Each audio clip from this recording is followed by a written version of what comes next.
galima bus keliauti. Galima būtų galbūt išgirsti ispanišką variantą, nežinau kaip čia Lietuvos kontekste šitą, bet galbūt galima būtų va, taip prisiliesti prie to ritmo ar rimo šitos giesmės, šitos poezijos.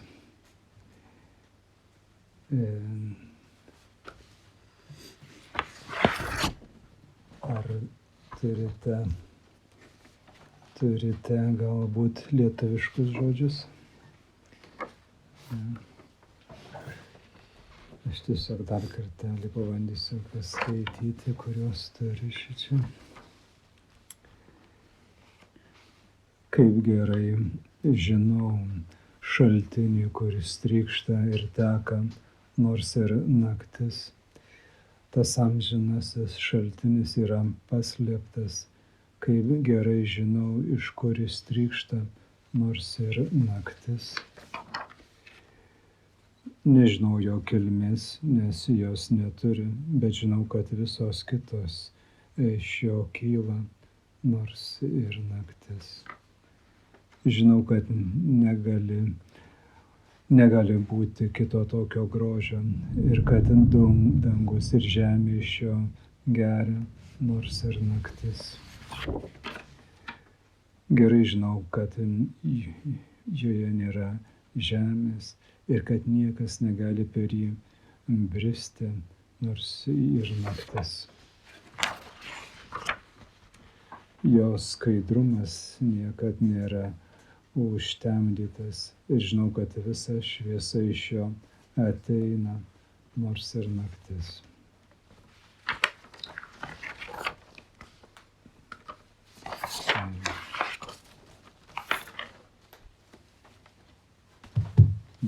Įdomumo dėlį.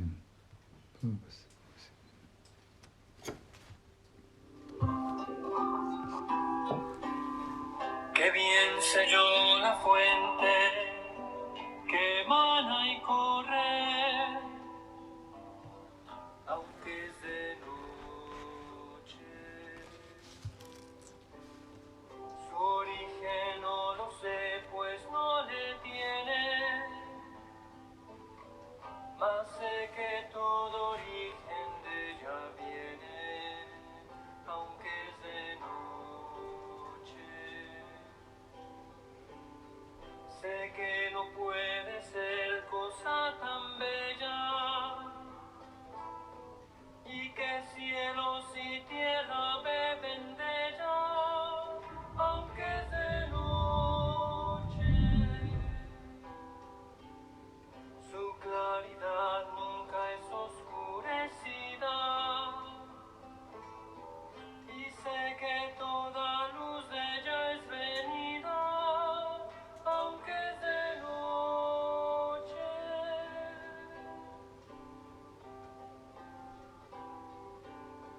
El torrente que nace de esta fuente, bien sé que es tan capaz y omnipotente, aunque es de noche. Y esta eterna fuente está escondida en este vivo pan por darnos vida, aunque es de noche. A esta viva fuente que deseo,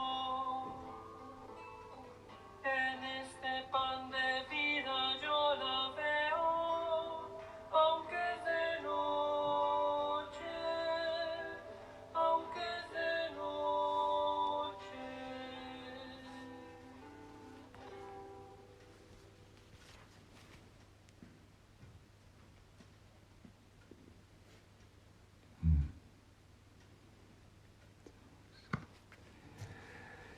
Tai ispanai kaip tik tais netampa tos melodijos, kaip tik ją negėda, bet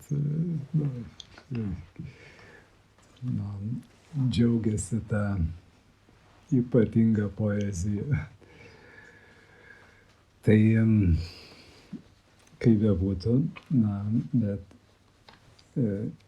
giedama, apdainuojama va ta ypatinga Dievo tikrovė, kuri jinai pasireiškia šitoje žemės mūsų gyvenime.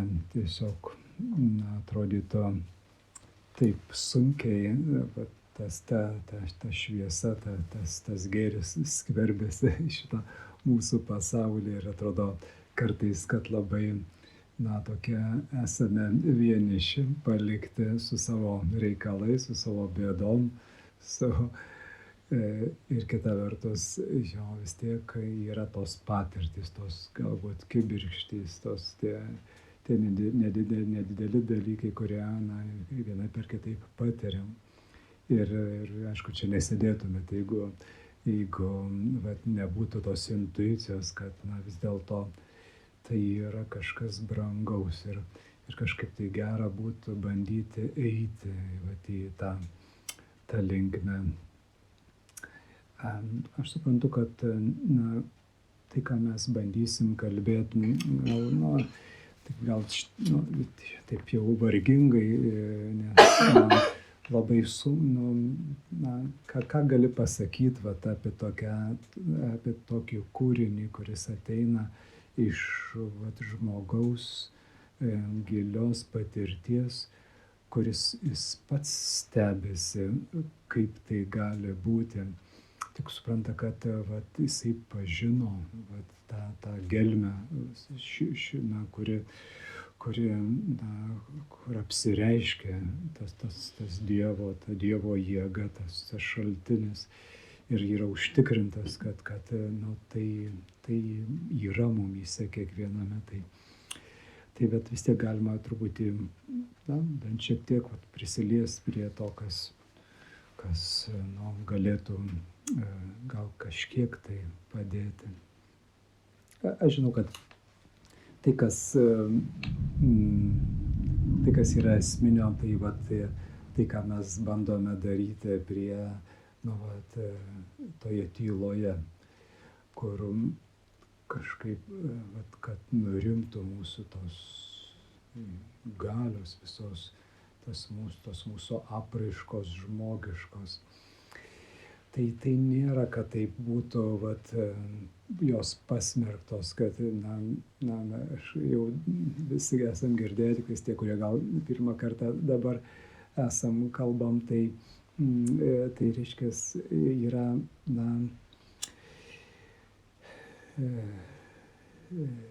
tas galių pasaulis, yra ta mūsų atmintis, protas, valia.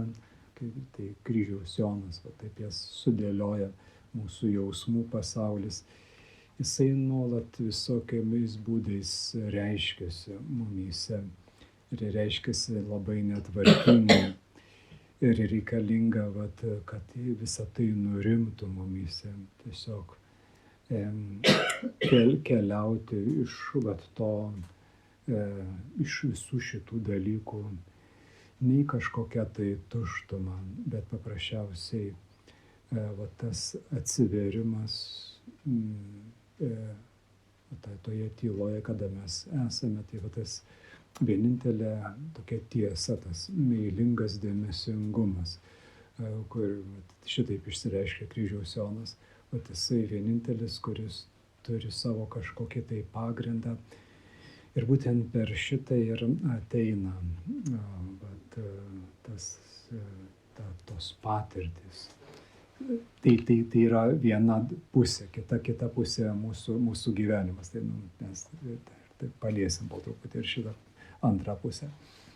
Tai reikalinga išbūti, kaip bežiūrėtumėm, kaip bekalbėtumėm, vis tiek ta malda ir tas mūsų gyvenimas, kuris atitinka tiesą, jie bus svarbus. Du dalykai, kurie reikia atkreipti dėmesį. Tai gerai žinau šaltinį, kuris trykšta ir teka, nors ir naktis. Tai, taip kaip yra posmelis, kuriame Šventas Kryžiaus Jonas patvirtina, kad tikrai žino, iš kur teka gyvybės, ramybės ir meilės vandens šaltinis. Nors jo nemato, nes yra naktis. Tai yra gyvenimo tamsoje. Jis tikėjimo pažįsta šaltinį, galinti numalšinti jo giliausią troškulį, jo laimės troškulį.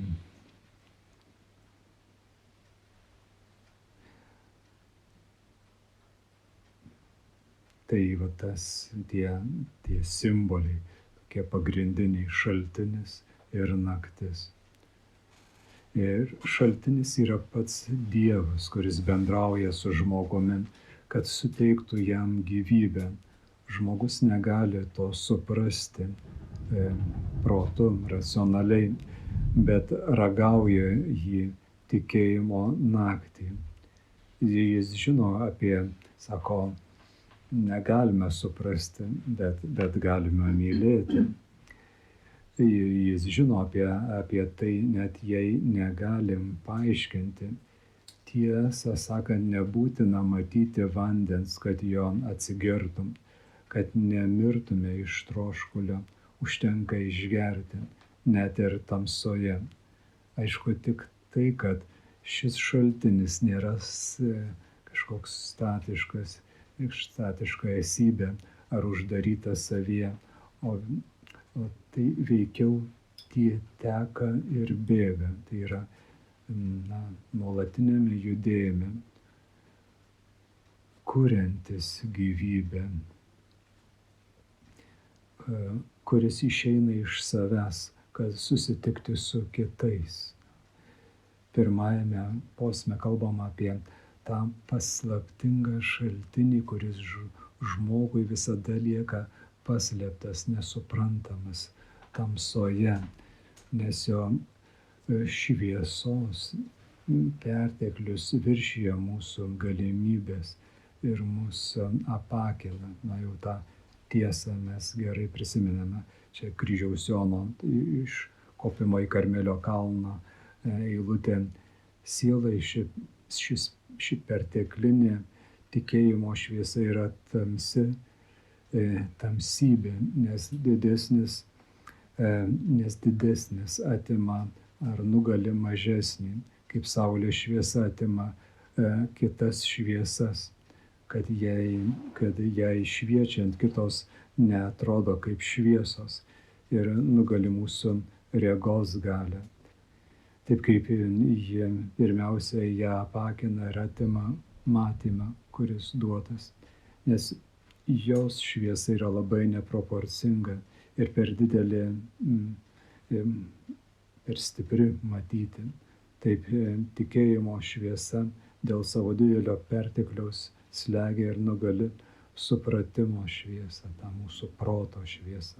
Todėl aišku, kad tikėjimas yra tamsi naktis sielai. Niekaip protu nepajėgiamas.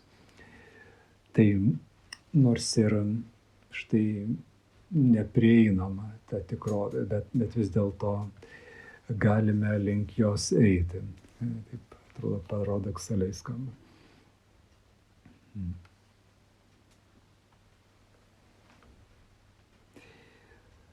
Tai tas amžinasis šaltinis, toliau strofa ta pirmoji, tas amžinasis šaltinis yra paslėptas, kaip gerai žinau, iš kur jis trykšta, nors jau ir naktis. Tas amžinasis šaltinis yra paslėptas. Gerai žinau, iš kur jis trykšta, nors ir naktis. Reiškia, kad amžinasis Dievo slėpinys yra aukščiau už mūsų galimybių. Jis paslėptas, tačiau tikėjimo kuris apgaubtas tamsybės gaubto, žinome, iš kur jis kyla, kur teka. Verta prisiminti, kad dvasinė giesmė prasideda apmąstymo apie paslėptą Dievą. Ir dabar iš dvasinės giesmės čia viena eilutė. Vieta, kur paslėptas Dievo sūnus yra, sako kryžiaus Jonas, yra, kaip sako, vieta, kur paslėptas Dievo sūnus, tėvo prieglobstyje, kuris yra svetima dieviškoji esmė visoms mirtingųjų akims ir paslėpta nuo viso žmogaus supratimo. Štai kodėl Izaijas, kalbėdamas su Dievu, pasakė, tikrai tu esi paslėptas Dievas, dėl ko verta atkreipti dėmesį į tai, kad dėl didelio komunikacijų ir apsireiškimų bei aukštų ir iškilių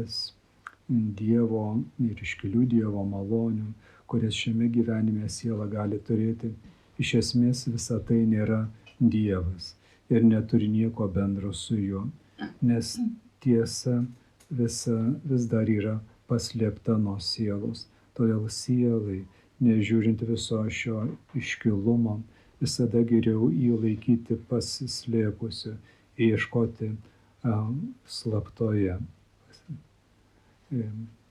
ieškoti kaip pasislėpusio. Tad paslėptas šaltinis toje naktyje reiškia Dievo paslaptį, kuris visada viršija mūsų galimybės. Ir vis dėlto šventasis Jonas žino, kur rasti Dievą, kur yra jo slėptuvė. Žodis Dievo sūnau kartu su tėvu ir šventąja dvasia iš esmės žodis, tai yra Kristus, Dievo sūnus kartu su tėvu ir mūsų ir šventąja dvasia. Iš esmės ir jo buvimas yra paslėptas giliai sielos būtyje. Kaip sakė šventasis Augustinas, Dievas yra arčiau manęs, nei aš pats. Tiesą sakant, nežiūrint tamsos, siela žino, kur yra šaltinis, nes ji yra ne išorėje, nes jis yra ne išorėje, o jos viduje. Jonas tai išsamei paaiškina dvasinėje giesmėje. Ten jis pirmiausia 10 posmų skiria, kalbėdamas apie įsimylėjusią sutuoktinę, kuri klausia apie savo sutuoktinį, kurio ieško įvairiose vietose, bet neranda. Galiausiai 11 posmelyje jis nusprendžia jo ieškoti savyje ir vyksta pirmasis susitikimas dvasinės sužadėtuvės. Šį vidinį ieškojimą simbolizuoja sutuoktinė, kuri žvelgia į save šaltinyje kaip į veidrodį. Žvelgia į save šaltinyje kaip į veidrodį. Ten įmato ne savo atspindį, o savo mylimojo, kurio atvaizda yra įrašyta nešioja savyje. O krištolo šaltinį, čia ta dvasinė giesmė, o krištolo šaltinį, kad šitame sidabro spindinčiam paviršiui tavo atspindėtum staiga akis, kurio aš trokštu, kurių paveikslą savo širdyje įrašytą turiu. Tai žiūrėdamas žmogus į tą šaltinį, tarsi į veidrodį, jinai mato atspindį tame veidrodyje.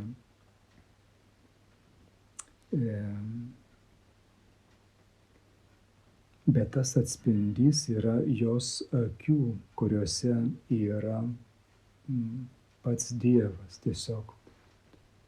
Vat toliau gal mes irgi prisiliesime prie šito paaiškinimo, bet va, tame šaltinyje atsispindi jos akys, kuriuose yra, nu, va, atsispindi pats Dievas. Tai na, vis sukasi mintys apie tai, kad na, jis yra mumyse. Ir žiūrėdami mes į tą šaltinį tiesiog atrandame nu, vat, jo atspindį. Tai dar labai sudėtinių. Bet prieisi prie šito paaiškinimo daugiau. Tai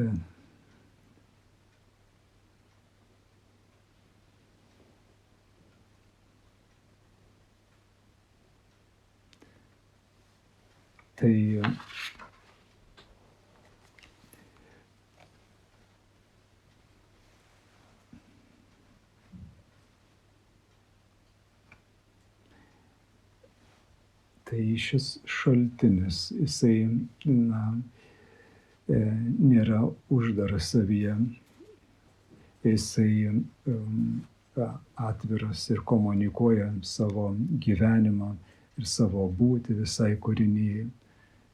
Sekantys toliau kalba apie tai, kad viskas gimsta iš jo.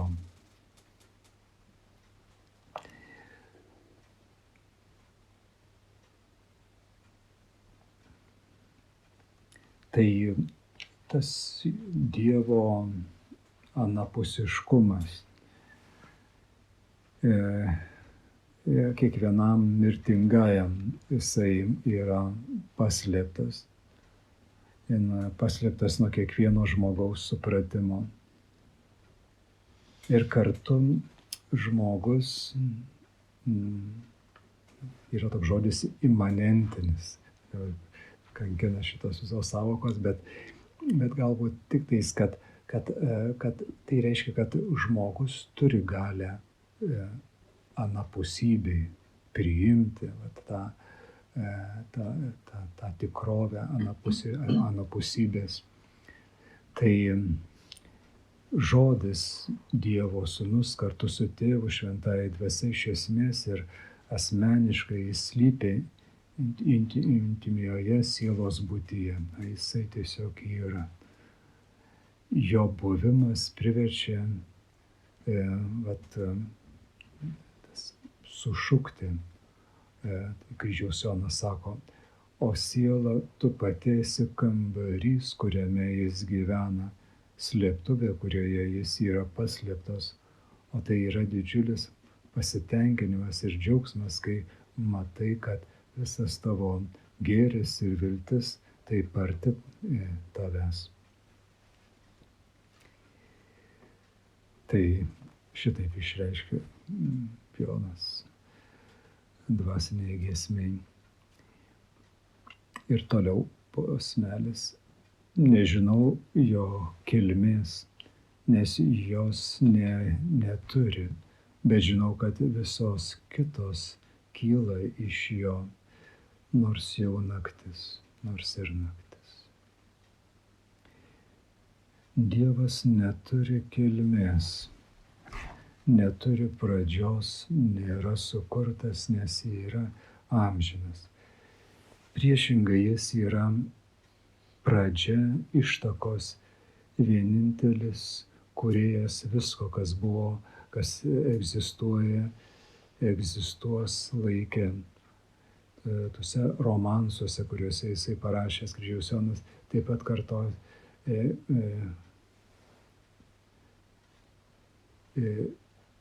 kuri parašė, būdamas Toledo, tame kalėjime, šitaip atsispindi vienoje eilutėje. Jis buvo pati pradžia, todėl jis jos neturi.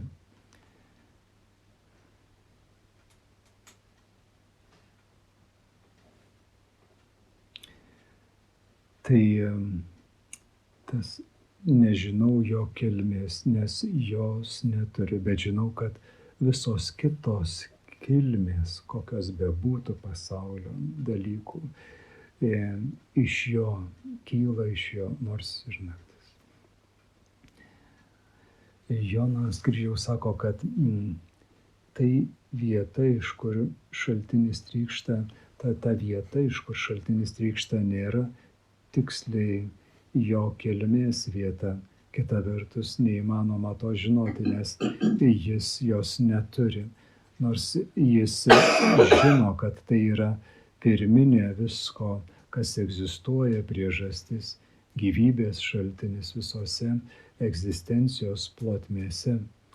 Pirmapradis vanduo, kuriame yra galimybių begalybė.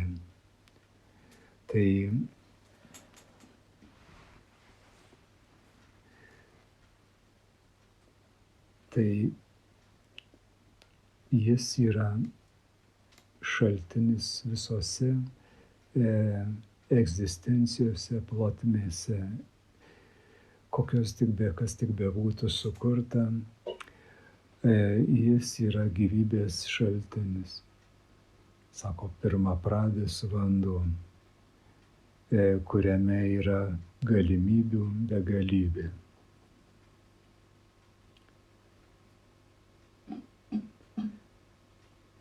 Šis šaltinis be kilmės, bet visa ko kiltis, iš jo visa kyla. Panašu su bibliniu sukūrimo pasakojimu. Ir atitinka ilgą tradicijų simboliką daugelyje kultūrų, kurios vandenyje matė motinišką būseną, būties lopšį. Tarsi vanduo, tai ta vieta, iš kurios visa kilo, kas gyva. Kryžiaus Jonui tai taip pat atitinka tai, kas pasakyta pirmose 12 viename iš romansų. Pradžioje buvo žodis.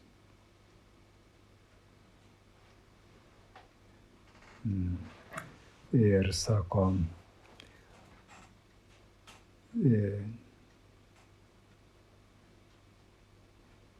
jis buvo pati pradžia. Tai, kas laikui nepaklūsta. Žodis vadinamas sūnumi, kuris gimė nuo pradžios.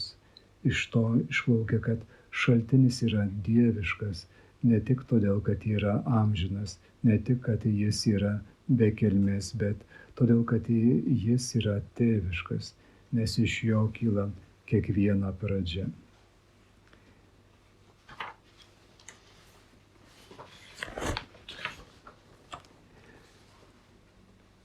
Ir tai reiškia kūrėją, gyvybės davėją, tas, iš kurio visa tėvystė turi savo vardą, visa tėvystė.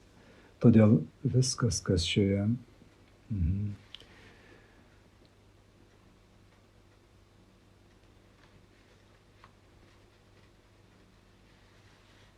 tai trečias stulpelis.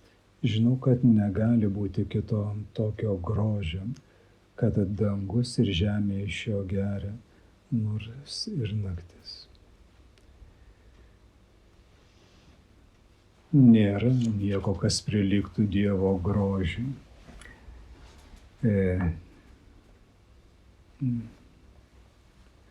Visas prigimtinis grožis yra tik dalyvavimas amžinajame Dievo grožyje.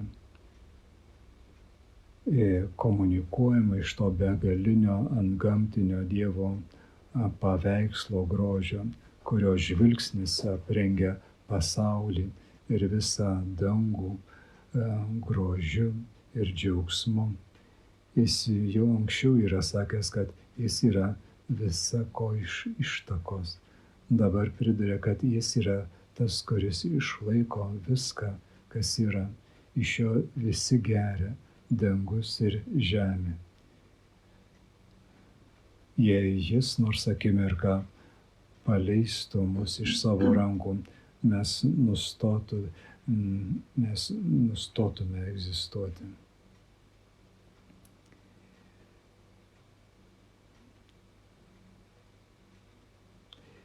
Tas grožis šaltinio toks perdėtas, jeigu tai būtų galima pasakyti, kad neįmanoma nusakyti, negalima su nieko sulygyti ir be galo aktyvus, nėra žodžio tinkamo, kaip pasakyti, kad visą palaiko, kad dangus ir žemė iš jo geria.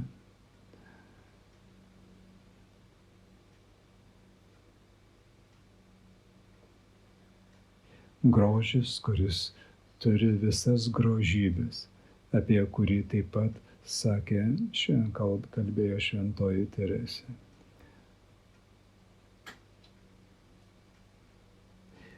Kryžiaus Jonas sako,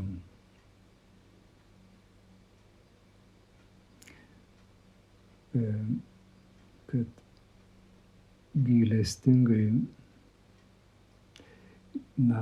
būdamas tuo ypatingu grožiu, ta begalinė galia, pats Dievas,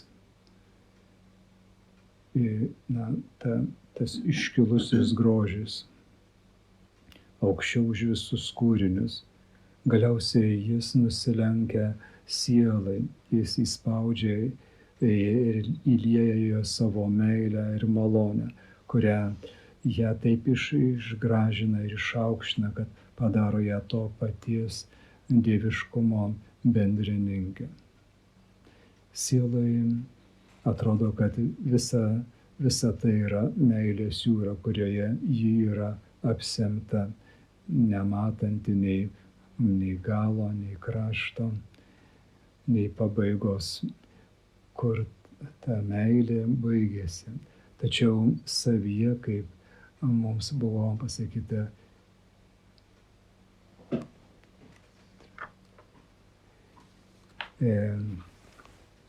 jinai savyje išgyvena, kad jinai yra ta vieta, susitikimo vieta. Tai tokia žmogaus privilegija, tik tais gaila, kad žmogus apie tai turi pabusti, kad tai suprastum. Ir 4 eilutė. Gerai žinau, kad joje nėra žemės ir kad niekas negali per jį bristi, nors ir naktis. Labai neišeina išversti šito tinkamais.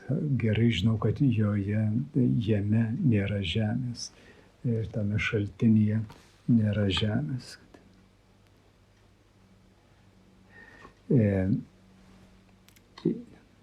Tai nėra pagrindo,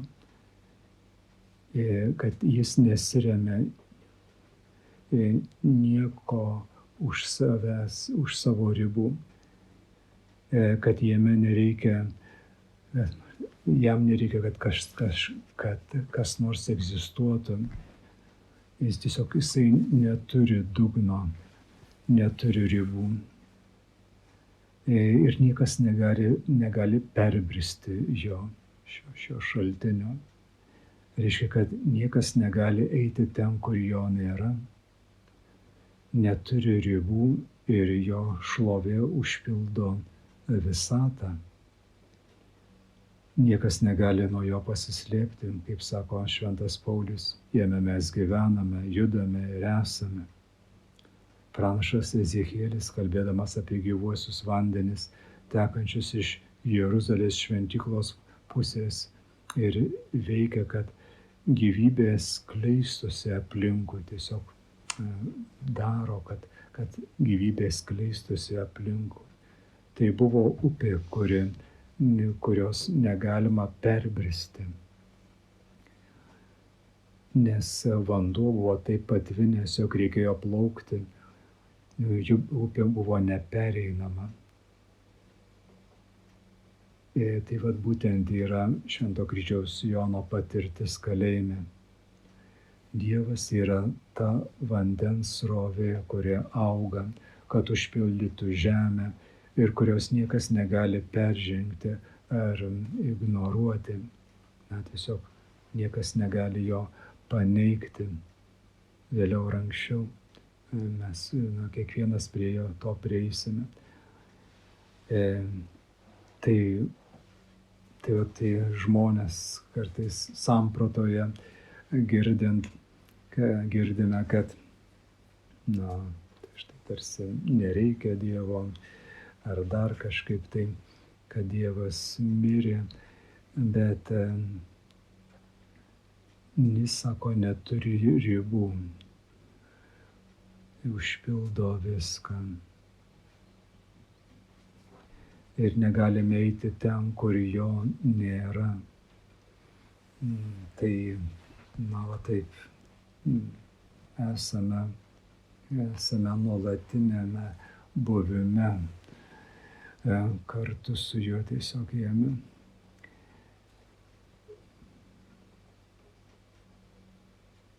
Tai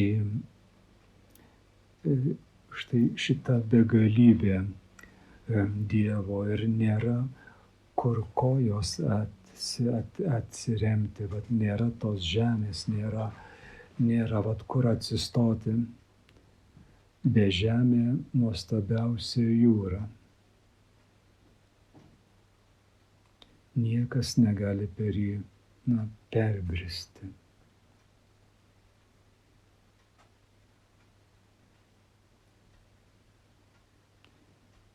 Vienoje giesmėje sakoma, kad apie maldą, kontempliaciją, tai yra toks gėris,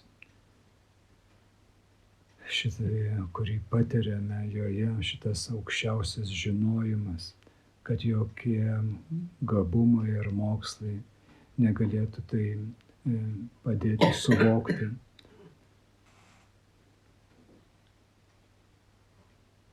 Tai, šito šaltinio neįmanoma pažinti žmogiškų žinojimų, tais ištekliais, mūsų galiomis. Dievas nėra mūsų pastangomis įveikiamas, pasiekiama nuosavybė, o veikiau jėga, kuri mus skatina ieškoti jo.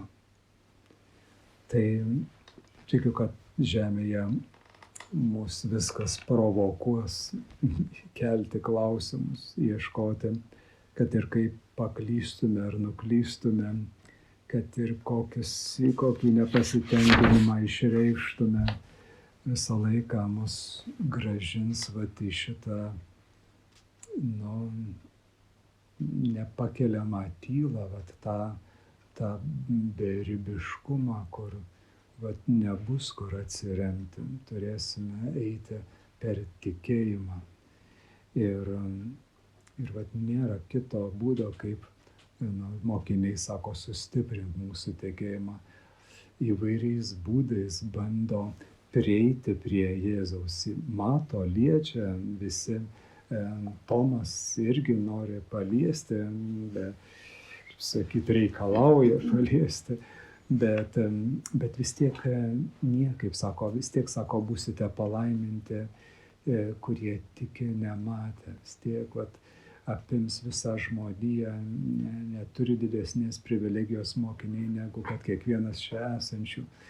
Tiesiog visiems yra šita galimybė prieiti, bet ne tokiu būdu, kokiu mes norėtume paliesti. Teks labai per nuolankumą didelį.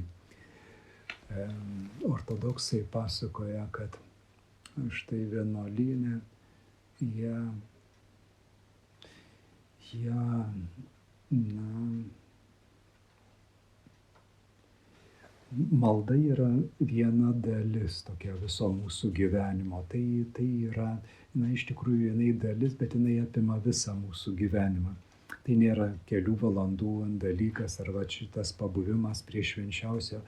Tai yra ėjimas, tai yra tiesiog skleidimasis, jos turi būti skleidimasis į visą gyvenimą. Tiesiog tai turi būti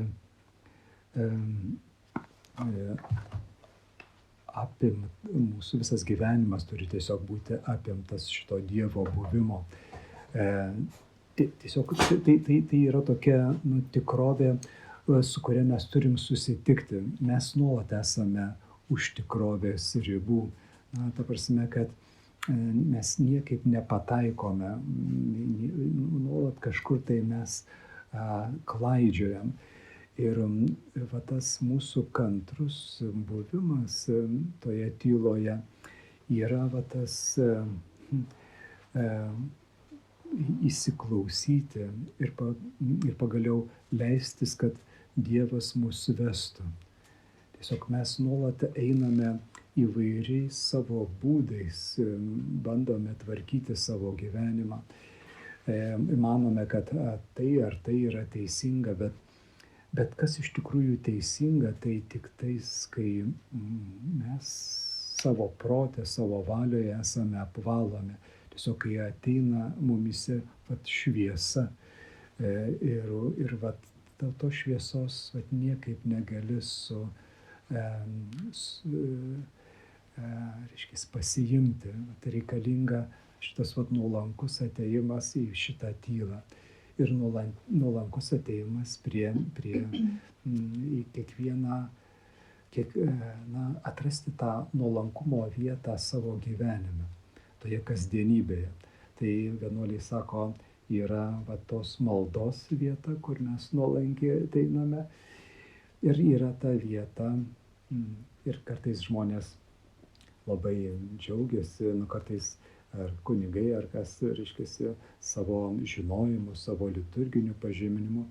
Ir vis tiek tenka nusilenkti, vis tiek gyvenimas mus pamoko ir tenka nuolankiai priimti. Čia toks vienas pasakojimas sako vienam kunigui jau pagyvenęs, reiškiasi, kitas kunigas, sako, kodėl tu taip nemyli liturgijos? O jisai tas jaunasis kunigas, jisai baigęs liturgijos mokslus, viską gerai pažįsta ir taip, ir jis sako, kaip sako, gali būti, kad aš nemyliu. Sako, kiekvieną kartą, kada kažkas kažką ne taip padaro, tu nuolat supyksti, pasišiauši iš karto. Sako, liturgijoje yra viskas gražu. Ir jeigu ir kas ne taip tenais atsitinka, viskas turi kažkokią tai savo vietą. Tiesiog dėl to nereikia pykti. tą tiktais gali priimti. Nu, ten jis taip kažkaip į tą pusę jam atskleidžia, kad tas pyktis, tai reiškia, tai yra nemeilė. Tai vienuoliai, reiškia, sako, yra tos dvi dalys tokios.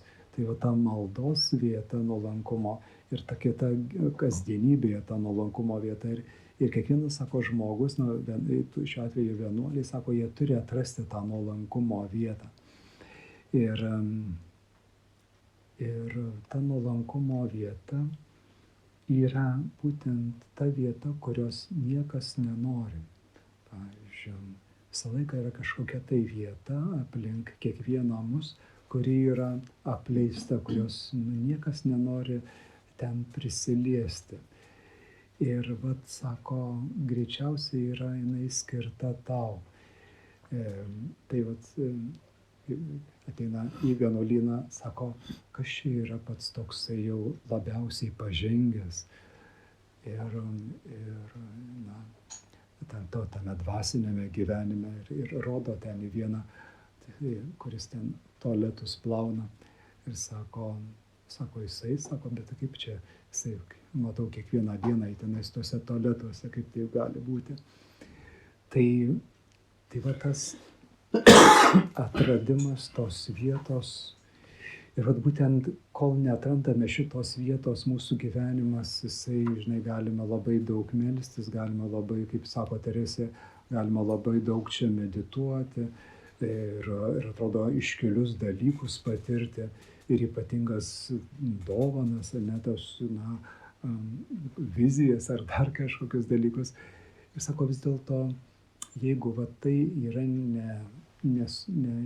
nepatvirtinta kasdieniniu gyvenimu, nevalyta, nepereita per tą kasdienybės išbandymą, visi šitie dalykai, jie neturi daug vertės, sako, kaip šiaudai, kurios nupučia vėjas. Tai yra ta vieta kažkur tai mūsų gyvenime, kurią reikia, kurios niekas nenori ir kuri greičiausiai yra dėl mūsų. Ir jos reikia ją pabandyti priimti. Ir kai žmogus priima ir kaip tas sako, jis plauna tenais. Jis praeina tam tikrą, laiką su visu šitokiu darbu. Ir galiausiai ateina kitas, kuriam reikia šitos vietos. Tada yra laikas pereiti į sekantį etapą. Tai kažkas tokio.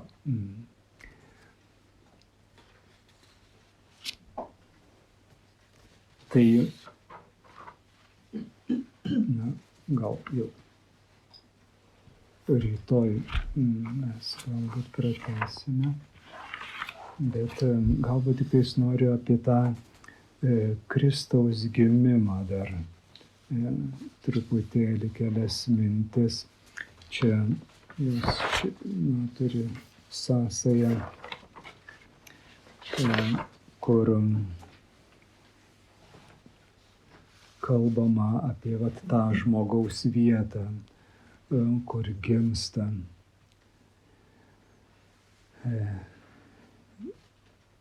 Tai tas klausimas, kur gimė Kristus, kur gimė Jėzus. Vaikelis Dievas gimė Betliejuje, taip yra giedama daugybė giesmių. Ir jisai gimė vieną kartą. Jisai gimė už laiko ribų amžinybėje, kur nėra nei trumpo, nei ilgo, nei prieš, nei po, nėra laiko. Tik vieną kartą gimė. Tai yra žmoguje, širdyje, sielos gelmėje. Yra tik tais tas vienas gimimas. Betliejuje yra apsireiškimas. Tačiau sielos akimis, kontempliacijos akimis matomas, kad gimimas nuolat vyksta žmogaus sielos gelmėje.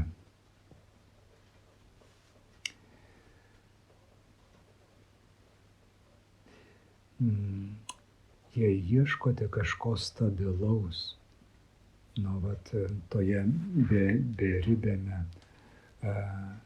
toje begalybėje, kur sako, nėra kur kojos atremti. Ieškokite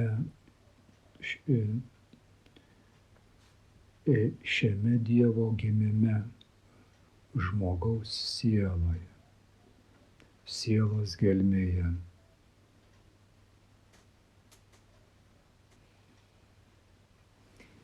Tai, tai ką mes toje tyloje, kas vyksta, tai niekaip nesunaikina, tai nėra tas, sako, mes taip kartais tokią skambę frazę, einame iš proto, išeiti iš proto. Ta tyla, tas atėjimas į į šitą tylą, toje maldoje, toje meditacijoje, tai išeiti iš mūsų visų galių. Tai nėra jų kažkoks paneigimas ar sunaikinimas, bet kaip tik yra, kad jos visos atrastų savo tikrąją vietą. Jos yra labai išdarkytos tiesiog. Jos niekaip neišeina mums jų sudėlioti, kad jos paklustų. Mes tampame visų šitų galių dažnai įkaitais, vergais. Ir tas tiesiog labai, tiesiog daro nepakeliamą mūsų gyvenimą. Tai vieną kartą gimsta Kristus ir tas gimimas yra žmogaus širdyje. Tai ta tyla ir veda prie šitos patirties, to